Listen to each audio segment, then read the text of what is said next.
Welcome to પીનુસ kitchen. તો ચલો friends, આજે આપણે સીતાફળ રબડી બનાવીશું. સીતાફળ રબડી બનાવવા માટે મેં અહીંયા સીતાફળ લઈ લીધા છે.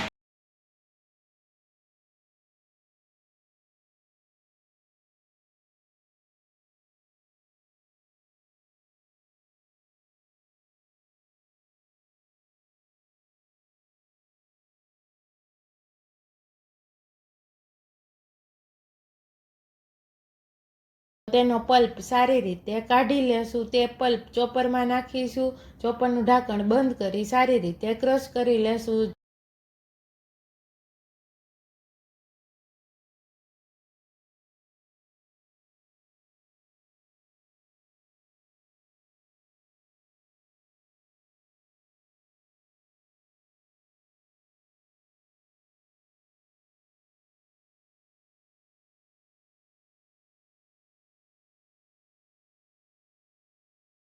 સીડ્સને ચમચીની મદદથી સારી રીતે કાઢી લેશું.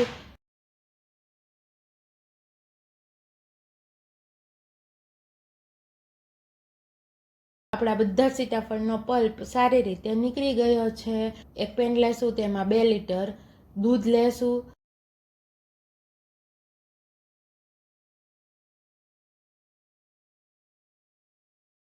એક કપ સાકર નાખી સારી રીતે મિક્સ કરી દેશું. દૂધને સારી રીતે ઉકળવા દેશું.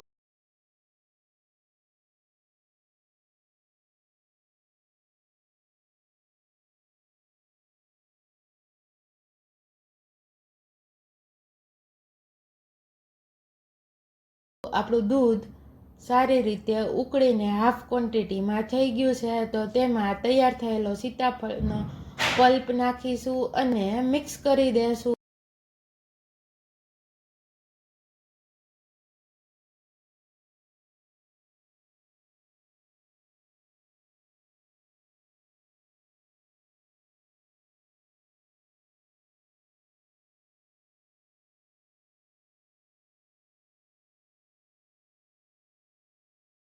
બે ચમચી એલચી પાવડર નાખીશું.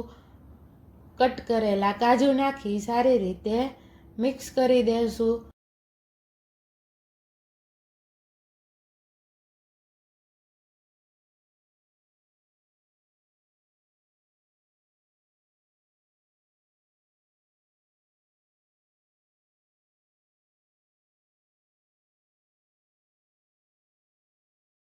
સીતાફળની રબડીને ફ્રીજમાં સેટ થવા મૂકીશું. આપણી રબડી સેટ થઈને રેડી છે. સીતાફળની રબડીને બાઉલમાં સર્વ કરીશું. તૈયાર છે સીતાફળની રબડી. એકવાર જરૂરથી ટ્રાય કરજો, ખૂબ જ મસ્ત બને છે. વિડીયો ગમ્યો હોય તો પ્લીઝ વિડીયોને લાઇક કરજો, શેર કરજો અને ચેનલમાં નવા હોય તો પ્લીઝ મારી ચેનલને સબસ્ક્રાઈબ કરી દેજો.